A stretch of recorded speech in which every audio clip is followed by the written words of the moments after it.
नमस्कार। एनटिभी कोहलपुर समाचारमा स्वागत छ। म दुर्गा भट्ट र सांकेतिकरणमा हुनुहुन्छ दोभाषे दिपा थापा। शिक्षा मन्त्रालयले कोरोनाको जोखिम बढेको भन्दै विद्यालय नै बन्द गरेर विद्यार्थीका लागि खोप लगाउने भनेको छ। यो कदमले नागरिकमा फेरि लकडाउन हुने त होइन भने जिज्ञासा बढेको पाइन्छ। मेला महोत्सव चलिरहेका छन्। कतिपय राजनीतिक दलका भेला आम सभा पनि जारी छन्। विद्यालय क्षेत्र जोखिममा पर्दा त्यस्ता कार्यक्रमले थपिने जोखिमको आकलन भएको छ कि छैन? आजको समाचारमा कैलालीमा भिडभाड हुने कार्यक्रमको अनुमति स्थानीय प्रशासनले रोक्ने र बाँकेको सीमा नाकामा स्वास्थ्यकर्मी अभावको प्रसङ्ग। तर सुरुमा प्रमुख समाचार। कोरोना संक्रमण बढ्न थालेपछि नेपालका केही क्षेत्रमा कडाई। माघ 15 सम्म विद्यालय बन्द। विश्वविद्यालयका परीक्षा भने सञ्चालन हुने। राष्ट्रिय सभा निर्वाचनका लागि आजदेखि आचार संहिता लागू। निर्वाचन अवधिभर आचार संहिता पालना नभए कारबाही गरिने चेतावनी। गुल्मीमा भेटनरी अस्पताल तथा पशु सेवा विज्ञ केन्द्रको स्थापना। सेवा लिन पाल्पा जानुपर्ने बाध्यता हट्यो। म्यानमारको अदालतद्वारा प्रजातन्त्रवादी नेत्री आङ सान सुकीलाई 4 वर्षको जेल सजाय। 3 अपराधिक आरोपमा दोषी ठहर। र बांग्लादेशमा सम्पन्न म्याराथनमा नेपाली धावक पुष्पा भण्डारीलाई कांस्य पदक। दक्षिण एसियाली कोटामा प्रतिस्पर्धा गरेका पुरुष खेलाडी भने पदक विहीन।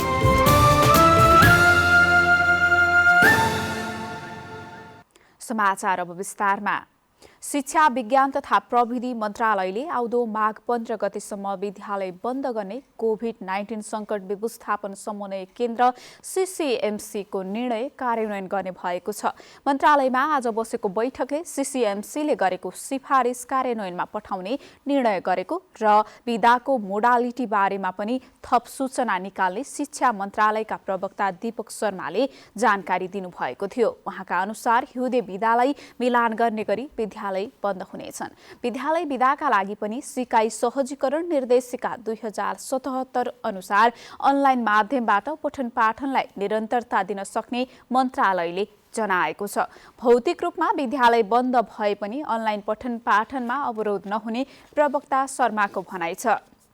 प्रवक्ता शर्माका अनुसार विद्यालय बन्द भएको बेलामा पनि सरकारले खोप कार्यक्रम अनुसार 12 वर्षदेखि 17 वर्ष उमेर समूहका विद्यार्थीलाई कोरोना विरुद्धको खोप दिइनेछ। विश्वविद्यालयका परीक्षा सञ्चालन हुने पनि उहाँले स्पष्ट पार्नु भएको छ। यस्तै वार्षिक तथा सेमेस्टर परीक्षा भौतिक दूरी कायम गरेर मास्क सेनिटाइजर प्रयोग गरेर अंग्रेजी अक्षरको जेड आकारको बसाई सिट प्लान गरेर चलाउन सकिनेछ। साथै सीसीएमसी को बैठकले 25 जना भन्दा बढी सहभागी हुने गरी कार्यक्रम नगर्न, बढी भिडभाड हुने सिनेमाघर, पार्क, सार्वजनिक ठाउँमा जाँदा अनिवार्य रूपमा खोप लगाएको प्रमाणपत्र देखाउनु पर्ने व्यवस्था लागू गर्न गृह मन्त्रालयलाई सिफारिस गरेको छ। बैठकले जिल्लाको अवस्था हेरेर आवश्यक कदम चाल्ने जिम्मा प्रमुख जिल्ला अधिकारीहरूलाई दिएको छ। नेपालमा नयाँ भेरिएन्ट ओमिक्रोन बढ्न थालेपछि सरकारले अस्पताललाई तयारी अवस्थामा रहन निर्देशन दिएको छ। स्वास्थ्य तथा जनसङ्ख्या मन्त्रालयका सहप्रवक्ता डाक्टर समीर अधिकारीका अनुसार मन्त्रालयले isolation, HDU, ventilator, oxygen cylinder र कन्सन्ट्रेटर प्लान्ट पहिलाको तुलनामा दोब्बर बनाएको छ। मन्त्रालयको तथ्याङ्क अनुसार देशभरमा 8202 आइसोलेसन कक्ष, 324 एचडीयू, 2797 आइसियू बेड र 1008 भेन्टिलेटर बेडहरू रहेका छन्। देशभर 13939 सिलिन्डर रहेको मन्त्रालयले जनाएको छ। त्यस्तै अक्सिजन कन्सन्ट्रेटर 693, अक्सिजन प्लान्ट 47 वटा रहेका छन्, जसमध्ये लुम्बिनीमा 452 isolation, 640 HDU bed, 239 ICU bed, 56 ventilator बेडहरू रहेका छन्। 2766 अक्सिजन सिलिन्डर, 69 अक्सिजन कन्सन्ट्रेटर, 7 वटा अक्सिजन प्लान्ट रहेका छन् भने कर्णालीमा 607 आइसोलेसन कक्ष, 96 HDU bed, 97 ICU bed, 35 ventilator बेडहरू रहेका छन्।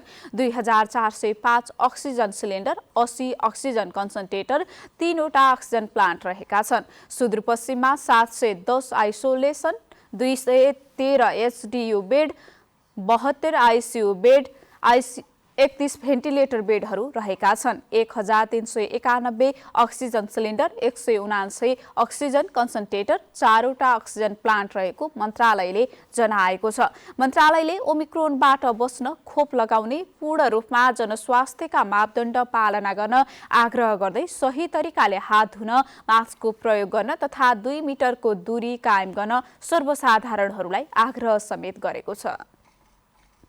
कैलालीमा दिनानुदिन कोरोनाका संक्रमितको संख्या बढ्दै जान थालेपछि जिल्ला प्रशासन कार्यालय कैलालीले जिल्लामा भिडभाड हुने कुनै पनि कार्यक्रम नगर्न आग्रह गरेको छ। जिल्ला प्रशासन कार्यालयले प्रशासनको दबावका कारण भन्दा पनि स्वैच्छिक रूपबाट कोरोना नियन्त्रणमा सहयोग गरिदिन सबैलाई आग्रह गरेको हो। कैलालीमा अहिले पनि 34 जना सक्रिय कोरोनाका संक्रमित रहेका छन्। हरेक दिन नयाँ संक्रमित थपिने क्रम जारी छ। भारतसँग सीमा जोडिएको त्रिनगर नाकाबाट पनि नेपाल भित्रिनेमा कोरोनाको संक्रमण देखिने क्रम बढ्दो छ। यही बेला जिल्ला प्रशासन कार्यालय कैलालीले भिडभाड हुने कुनै पनि काम नगर्न सबैमा आग्रह गरेको छ। कामले घर बाहिर जाँदा पनि स्वास्थ्यका मापदण्ड अनिवार्य पालना गर्न प्रशासन कार्यालयले आग्रह गरेको छ। अनावश्यक भिडभाड नगर्ने, मेला महोत्सवहरू ती खालकाहरू चाहिने आयोजनाहरू नगर्ने, ती आयोजनाहरू गरिएका आयोजनाहरूमा हामी नजाने, ती खालका चाहिने प्रवृत्तिहरू हामीले विकास गर्न जरुरी छ। प्रहरी प्रशासन अथवा सरकारले चाहिने गर्दिन पर्ने भन्ने खालको छ। अब यो एउटा विपद हो। विपदमा कुनै एउटा समूह, कुनै एउटा चाहिने सरकार, कुनै एउटा व्यक्ति, कुनै एउटा संस्थाले गर्दा हुने होइन। यसमा चाहिने जसको स्वास्थ्य जोखिममा छ त्यो आफै सरकार हो, जसको स्वास्थ्य जोखिममा छ त्यो आफै एउटा संस्था भए हुनाले सम्बन्धित व्यक्तिले आफ्नो स्वास्थ्यको जोखिमतालाई चाहिँ मूल्याङ्कन गरेर आफै चाहिँ सजग हुनुपर्ने देखिन्छ। जिल्लामा हरेक दिन कोरोनाको जोखिम बढ्दो छ। यही बेला विभिन्न ठाउँमा मेला र महोत्सव लगाउने तयारी भइरहेका छन्। जिल्ला प्रशासन कार्यालय कैलालीले यो बेला उत्सव मनाउन भन्दा भिड हुने काम नगरेर कोरोना नियन्त्रणमा सघाउ पुर्याउन सबैमा आग्रह गरेको छ। दिनभन्दा रात चौगुनाको उसले बढिरहेको र हाम्रो चाहिँ अहिले हामी नाकामै छौँ। नाकामा हामीले डाटा हेर्दा अहिले पनि म यहाँलाई जानकारी गराउँछु 150मा करिब चाहिँ हाम्रो 26 देखि 30 जना चाहिँ पोजिटिभ हुनु भनेको यो त्यति राम्रो चाहिने लक्षण होइन। हामी चाहिँ थप सजग हुनुपर्ने चाहिने यो डाटाले हामीलाई देखाउँछ। यस्ता खालका चाहिने मेला महोत्सवहरू आयोजना र भिडभाड र अनावश्यक चाहिने हिन्डुल गर्ने चाहिने प्रवृत्ति छ। यसलाई चाहिँ हामीले निरुत्साहित गर्नुपर्ने अथवा चाहिने यसबाट हामी थप सजगता अपनाउनु पर्ने र स्वास्थ्यलाई नै प्रमुख चाहिने हामीले प्राथमिकता दिनुपर्ने अवस्था चाहिँ देखिसकेको छ। जिल्ला प्रशासन कार्यालय कैलालीले जिल्लामा कुनै पनि भिडभाड हुने कार्यक्रमका लागि अनुमति नदिने पनि जनाएको छ। पहिलो र दोस्रो चरणको कोरोनाबाट जिल्लाले विगतमा ठूलो मानवीय क्षति बेहोर्नु परेकोले ओमिक्रोनले भयावह रूप लिन नपाओस् भन्नका लागि सबैले सहयोग गर्नुपर्ने जिल्ला प्रशासन कार्यालय कैलालीले जनाएको छ। निर्मला खडायत, नेपाल टेलिभिजन, सुदूरपश्चिम प्रदेश, कैलाली। बाँकीको नेपाल भारत जमुना नाकामा सञ्चालन गरिएको हेल्थ डेस्कमा जनशक्ति अभावका कारणले भारतबाट आउने अधिकांशको परीक्षण हुन सकिरहेको छैन। भारतबाट फर्किने नेपाली र काम विशेषले नेपाल आउने भारतीय नागरिकको कोरोना परीक्षणका लागि सञ्चालन गरिएको हेल्थ डेस्कमा 13 जना मात्र स्वास्थ्यकर्मी रहेको हुँदा अधिकांशको परीक्षण गर्न नसकिएको हो। अहिले रहेको जनशक्ति भन्दा दोब्बर जनशक्ति आवश्यक रहेको जनाउँदै हेल्थ डेस्कका प्रमुख चिरञ्जीवी गेवालीले सोही कारणले अझै पनि धेरै जनाको परीक्षण गर्न नसकिएको बताउनुभयो। उहाँले भारतबाट दैनिक 5000 भन्दा बढीको संख्यामा मानिसको आवागमन भइरहेकोमा बढीमा 800 को मात्रै परीक्षण गर्न सकिएको छ। नेपालगञ्ज र रूपडिया स्थानीय व्यक्तिहरूको हुलमा भारतका ठूला शहरबाट आउनेहरू समेत नेपाल भित्रिने गरेकाले पनि समस्या भइरहेको गेवालीले बताउनुभयो। उहाँले पछिल्लो 3 दिन यता दैनिक 40 जनाको हाराहारीमा संक्रमितहरू नाकामा भेटिन थालेको जनाउँदै यसले निकै गम्भीर संकेत गरिरहेको बताउनुभयो। समाचारको क्रम जारी नै छ। अहिलेलाई एकैछिनको विश्राम।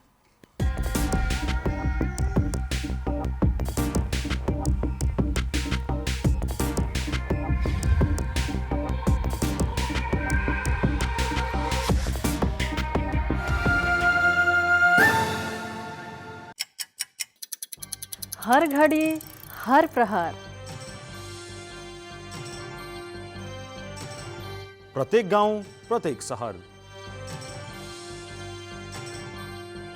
के निकट के विकट, हरेक स्थितिमा, हरेक परिस्थितिमा। नीति, विधि र प्रतिनिधिका कुरा, प्रकृति, संस्कृति र प्रविधिका कुरा। हाम्रो समाचार, तथ्य, सूचना, निष्पक्ष विचार। हाम्रो अभिधारा, तपाईको सूचनाको अधिकार।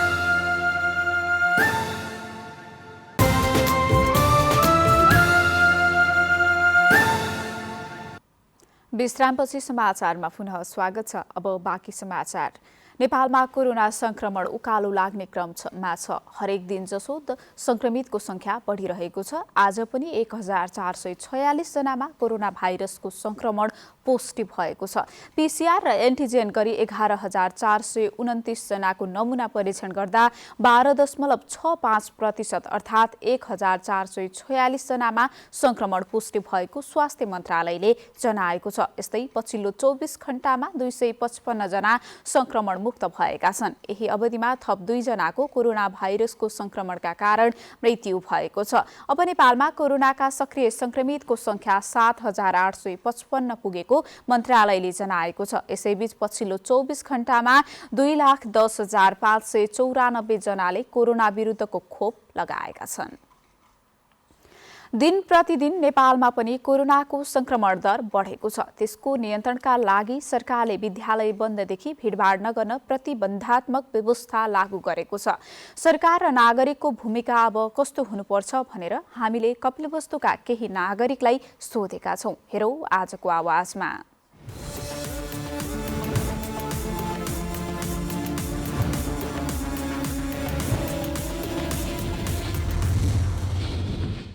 अब ओमिक्रोन त विश्वभरिमा नै फैलिँदैछ, चारैतिर फैलिँदैछ। नेपालमा पनि अब फैलिन सुरु भइसकेको छ। धेरै ज्यादातर केन्द्रीय नेताहरू पनि चाहिँ क्वारेन्टाइन भइसकेका छन्। अब सरकारले यसको रोकथामको लागि कडा कदम उठाउनुपर्छ र सशक्त रूपमा अगाडि बढ्नुपर्छ। ओमिक्रोनको कोभिड-19 मा जे रुल्स एन्ड रेगुलेसनहरू अपनाइएको थियो त्यो पनि अपनाउनुपर्छ। यसलाई रोक्नलाई मास्कहरूको प्रयोग, आफ्नो जुन एउटा दूरी मेन्टेन गर्नुपर्ने सोसल डिस्टेन्सहरू अपनाउनुपर्छ। विश्वभरि ओमिक्रोनको नयाँ लहर आइरहेको बेलामा नेपाल एउटा खुला देश भएको कारण भारतबाट ओमिक्रोन नेपालमा भित्रिने सम्भावना बढिरहेकोले नेपाल सरकारले जारी गरेको गाइडलाइन अनुसार अनिवार्य रूपमा मास्क लगाउनुपर्ने अवस्था छ र आफ्नो भौतिक दूरी मेन्टेन गरेर पसलमा जानुपर्ने अवस्था छ। र यो ओमिक्रोन विश्वभरिमा यस्तो विकराल रूप भइसकेको अवस्थामा हाम्रो नेपाल एउटा विकासोन्मुख देश भएको कारणले हामी नेपाली नागरिकहरूले स्वतः आपसमा सचेत भएर यो ओमिक्रोनको बारेमा स्वतः जानकारी लिए र त्यसको गाइडलाइन्स पालना गर्नुपर्ने अवस्था छ। हाल आएर विद्यालयहरू बन्द गर्ने लगायतका चाहिँ गतिविधिहरू चाहिँ गरिराख्नु भएको छ र अहिलेको परिप्रेक्ष्यमा ओमिक्रोनबाट बच्नको लागि नेपाल सरकारले भनेको सामाजिक दूरीहरू कायम गर्ने, मास्कको उचित प्रयोग गर्ने, त्यसपछि सेनिटाइजर युज गर्ने यस्ता क्रियाकलापहरू गरिएमा ओमिक्रोनलाई चाहिँ हामीले जित्न सक्छौँ भन्ने विश्वास लागेको छ। अहिले हाल हाम्रो देशमा चाहिँ ओमिक्रोनको भेरिएन्ट बढ्दै गइरहेको अवस्था छ। हिजो भर्खर हाम्रो कृष्णनगर नाकामा 28 जनामा ओमिक्रोनको सङ्क्रमण फेला परेको छ र हामी पनि ओमिक्रोनको सङ्क्रमणबाट अब सावधानी अपनाउनुपर्छ। नेपाल सरकारले ल्याएको ओमिक्रोन सम्बन्धी बच्नलाई नयाँ प्रोटोकल 25 जनाभन्दा बढी भिडभाड नगर्ने, मास्क सधैँ लगाइराख्ने, हातलाई सेनिटाइज गर्दै गर्ने, घरमा पुगिसकेपछि हात नधोइकन कुनै पनि खाना नखाने, बजारहरूमा पनि जथाभावी खानाहरू नखाने, खानुभन्दा अगाडि हात धोएर मात्रै खाने र पहिलाको जुन प्रोटोकल थियो कोभिडको त्यही सेम प्रोटोकल नै हो। त्यो प्रोटोकललाई हामीले फलो गरेर अगाडि बढ्नुपर्छ र यसबाट कसरी बस्न सकिन्छ भन्ने कुराहरू सम्पूर्णमा जानकारी छ। त्यही पनि जानकारी हुँदा पनि विभिन्न कुराहरूलाई हामी अवलम्बन गरिरहेका हुँदैनौँ हैन। त्यसबाट बस्नलाई कसरी भौतिक दूरी कायम राख्ने, मास्कको सदुपयोग कसरी प्रयोग गर्ने, बेला बेलामा सेनिटाइजर प्रयोग गर्ने है, मास्क लगाउने, डिस्टेन्सिङ पालन गर्ने र स्कुल कलेजहरूलाई बच्चाहरूलाई विशेष ध्यान दिएर बन्द गर्नुपर्छ र भिडभाड सकेसम्म बढी मात्रामा भिडभाड कहीँ पनि हुन हुँदैन। त्यो भिडभाड भएको ठाउँलाई पुलिस प्रहरी लगाएर भए पनि त्यसलाई कन्ट्रोल गर्नुपर्छ।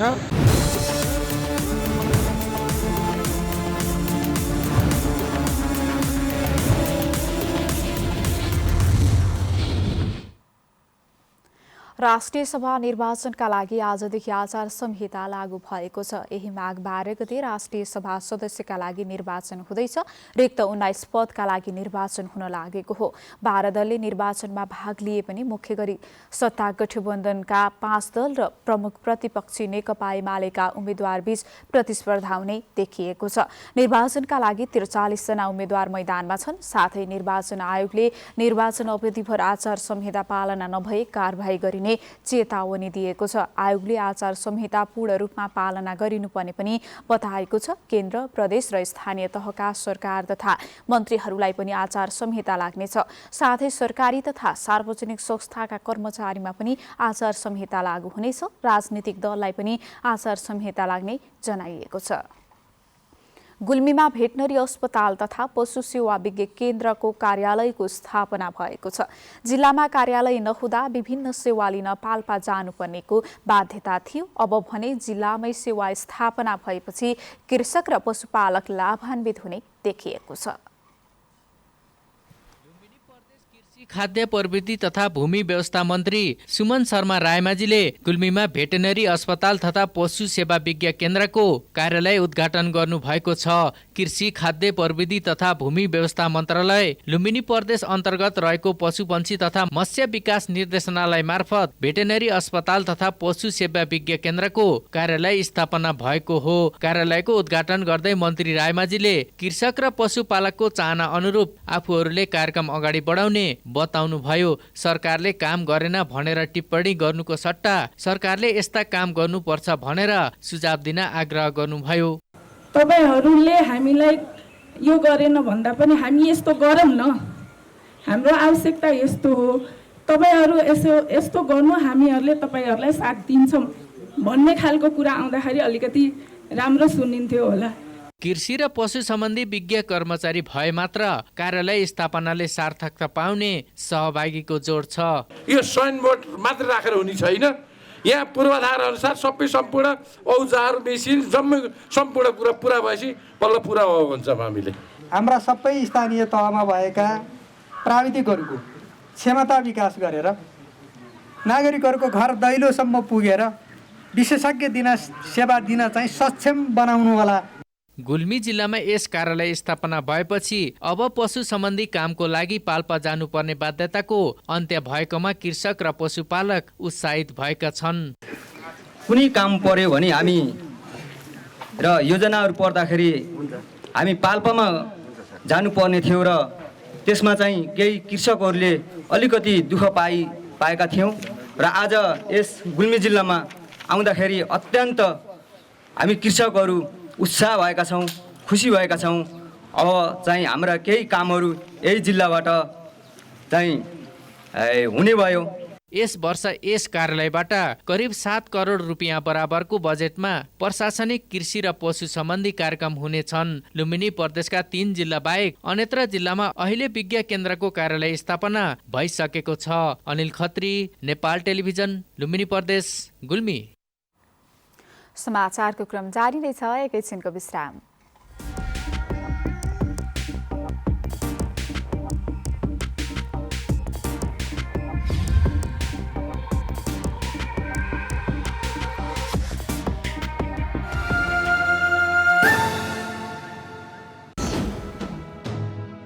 समावेशी आवाज, समावेशी चरित्र,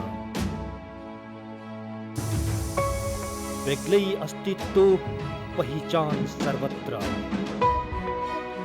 दृश्यहरूको भीडमा तपाईको दृश्य, कला, संस्कृति र प्रकृतिको शब्दचित्र। अनुहारहरूको भीडमा तपाईकै अनुहार, अनेक नेपालीको एक अनुहार। एनटिभी कोहलपुर।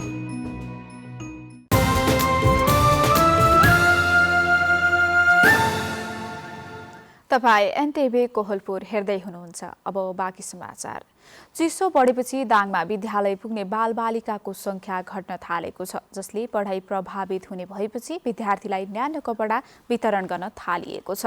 न्यानो कपडा वितरण गरेपछि विद्यार्थी नियमित हुने अपेक्षा गरिएको छ। गरिब विपन्न परिवारका अभिभावकले स्वेटरसम्म किन्न नसक्ने अवस्था छ। फलस्वरूप छोराछोरी गर्मी सिजनमा जस्तै पातलो कपडाको भरमा विद्यालय जानुपर्ने बाध्यतामा छन्। लम्बी नगरपालिका वडा नम्बर 4 जनज्योति आधारभूत विद्यालयमा अध्ययनरत 105 जना विद्यार्थीलाई न्यानो कपडा वितरण गरिएको छ। पुसको चिसोमा पनि एउटा सर्ट मात्रै लगाएर छोराछोरी विद्यालय पठाएको देखेपछि न्यानो कपडा दिने योजना बनेको थियो। लम्बी नगरपालिका वडा नम्बर 4 ले 50,000 बढी रकम खर्च गरेर सबै विद्यार्थीलाई न्यानो कपडा स्वरूप स्वेटर वितरण गरेको हो। निशुल्क स्वेटर पाएपछि अभिभावक र विद्यार्थी खुसी भएका छन्। हामी गरिब जस्तो घरको मान्छे भएर स्वेटर पनि स्थिति थिएन अनि यहाँले किनेर बाँडिदिनु भयो। चिसोले गर्दा विद्यार्थी आउन छोडेको अवस्थामा न्यानो कपडाले विद्यार्थीलाई नियमित बनाउन सहयोग पुग्ने विद्यालयका प्रधानाध्यापक गोपीलाल चौधरीले बताउनुभयो। विद्यालयको पठन पाठनमा विद्यार्थीहरूको उपस्थिति सङ्ख्या अवश्य नै बढ्नेछ र बढ्दै गएको महसुस हामीले गरेका छौँ। थारू समुदायका विपन्न वर्गका बालबालिका विद्यालयमा अध्ययनरत छन्।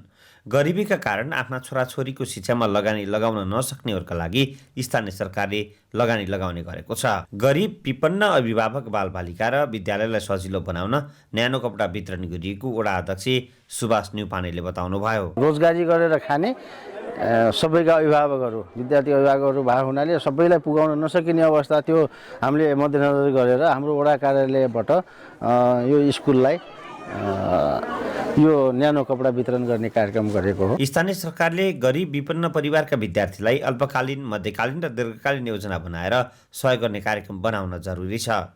दशरथ घिमिरे, नेपाल टेलिभिजन, लुम्बिनी प्रदेश, दाङ। अब अन्तर्राष्ट्रिय समाचार।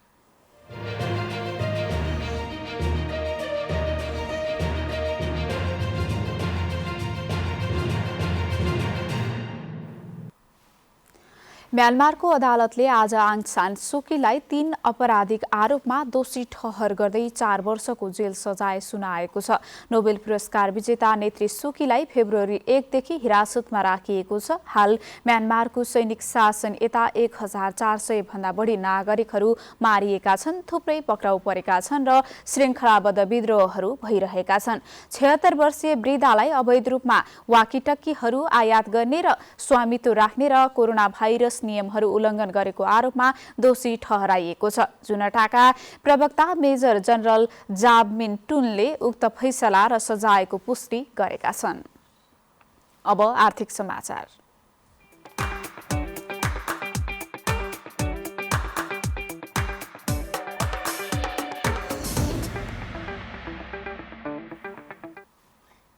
शेयर बजार परिसूचक नेप्से आज पनि बढेको छ। हिजो आइतबार 73 अङ्कले बढेको शेयर बजार आज 19.43 अङ्कले बढेर 2784.95 बिन्दुमा पुगेको छ। आज बैंकिङ, होटल, पर्यटन र उत्पादन समूह बाहेक अरू सबै समूहको शेयर बढेको छ। आज जीवन बीमा समूहको शेयर सबैभन्दा धेरै 218 अङ्कले बढेको छ। त्यस्तै निर्जीवन बीमा समूहको शेयर 190, अन्यको 113, फाइनान्सको 78, व्यापारको 57 र जलविद्युत समूहको शेयर 40 अङ्कले बढेको छ। आज 236 कम्पनीका 1 करोड 42 लाख किता शेयर 7 अर्ब 12 करोड रुपैयाँमा कारोबार भएको छ। सबैभन्दा धेरै गोर्खाज फाइनान्सको 22 करोड रुपैयाँ बराबरको शेयर किनबेच भयो। आज मध्य भोटेकोसीको शेयरमा सकारात्मक सर्किट लागेको छ। युनियन हाइड्रो र कर्पोरेट विकास बैंकको शेयर झन्डै 10% बढेको छ। अब खेलकुद समाचार।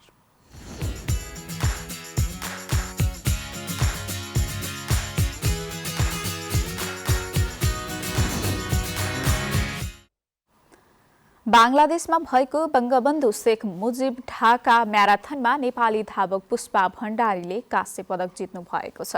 दक्षिण एसियाली क्याटेगोरीतर्फ पुष्पा तेस्रो हुनुभयो। यसअघि गत वर्ष पुष्पाले यही क्याटेगोरीमा स्वर्ण जित्नु भएको थियो, तर यसपटक भारतीय खेलाडीहरूसँग पछि पर्दै पुष्पा तेस्रो हुनुभयो। पुष्पाले निर्धारित दूरी 2 घण्टा 55 मिनेट 35 सेकेन्डमा पूरा गर्नुभएको थियो। उहाँले गत वर्ष निर्धारित दूरी 2 घण्टा 59 मिनेट 41 सेकेन्डमा पूरा गर्नुभएको थियो। पुष्पाले टाइमिङ सुधार गरे पनि स्वर्ण रक्षा गर्न भने सक्नु भएन। नेपालका 2 पुरुष खेलाडीले पनि दक्षिण एसियाली कोटामा प्रतिस्पर्धा गरेका थिए, तर उनीहरूले कुनै पदक जित्न सकेनन्। नेपालका किरण सिंह बोगटी र नरेन्द्र सिंह रावतले प्रतिस्पर्धा गर्नुभएको थियो। प्रधानमन्त्री कप T20 क्रिकेट प्रतियोगितामा त्रिभुवन आर्मी क्लबले विजयी सुरुवात गरेको छ। टियु क्रिकेट मैदानमा कर्णाली प्रदेशलाई 63 रनले हराउँदै समूह ए अन्तर्गत विजयी सुरुवात गरेको हो। 117 रनको लक्ष्य पछ्याएको कर्णाली 14.4 ओभरमा अल आउट हुँदै मात्र 53 रन जोड्न सक्यो। यस्तै आज भएको अर्को खेलमा नेपाल पुलिस क्लबले सुदूरपश्चिम प्रदेशलाई 2 रनले हराएको छ। पुलिसले सुदूरपश्चिमलाई 94 रनको लक्ष्य दिएको थियो। जवाफी ब्याटिङ गरेको सुदूरपश्चिमले 20 ओभरमा 9 विकेट गुमाएर 91 रन मात्र बनाउन सक्यो। यसैगरी बागमती प्रदेशले लुम्बिनी प्रदेशलाई 49 रनले पराजित गरेको छ। समूह बी अन्तर्गत मुलबानी क्रिकेट मैदानमा जितका लागि 115 रनको लक्ष्य पछ्याएको लुम्बिनी 15.4 ओभरमा 65 रन बनाउँदै अल आउट भयो। समूह बी कै अर्को खेलमा नेपाल एपीएफ क्लबले प्रदेश नम्बर 2 लाई 24 रनले पराजित गरेको छ। 164 रनको लक्ष्य पछ्याएको प्रदेश 2 ले निर्धारित 20 ओभरमा 9 विकेट गुमाएर केवल 139 रन जोड्न सक्यो। प्रतियोगितामा 10 टिम सहभागी छन्। अब मौसम।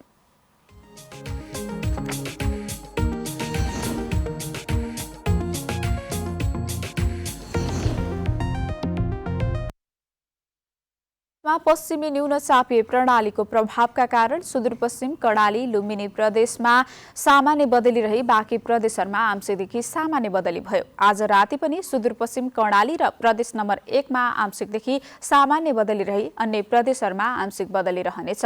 उच्च पहाडी तथा हिमाली भूभागमा थोरै स्थानहरूमा हल्का हिमपातको सम्भावना रहेको छ। अब मौसम सम्बन्धी थप विवरण।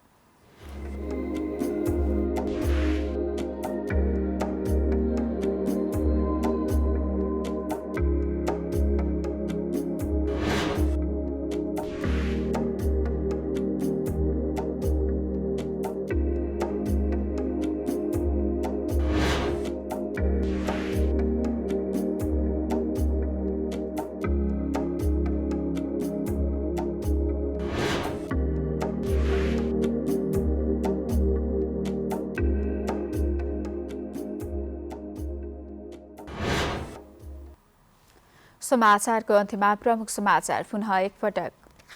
कोरोना संक्रमण बढ्न थालेपछि नेपालका केही क्षेत्रमा कडाई। माघ 15 सम्म विद्यालय बन्द, विश्वविद्यालयका परीक्षा भने सञ्चालन हुने। राष्ट्रिय सभा निर्वाचनका लागि आजदेखि आचार संहिता लागू। निर्वाचन अवधिभर आचार संहिता पालना नभई कारबाही गरिने चेतावनी। गुल्मीमा भेटनरी अस्पताल तथा पशु सेवा विज्ञ केन्द्रको स्थापना। सेवा लिन पाल्पा जानुपर्ने बाध्यता हट्यो। म्यानमारको अदालतद्वारा प्रजातन्त्रवादी नेत्री आङ सान सुकीलाई 4 वर्षको जेल सजाय। 3 आपराधिक आरोपमा दोषी ठहर। र बांग्लादेशमा सम्पन्न म्याराथनमा नेपाली धावक पुष्पा भण्डारीलाई कांस्य पदक। दक्षिण एसियाली कोटामा प्रतिस्पर्धा गरेका पुरुष खेलाडी भने पदक विहीन।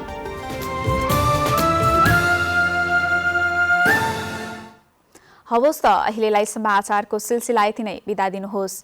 नमस्कार।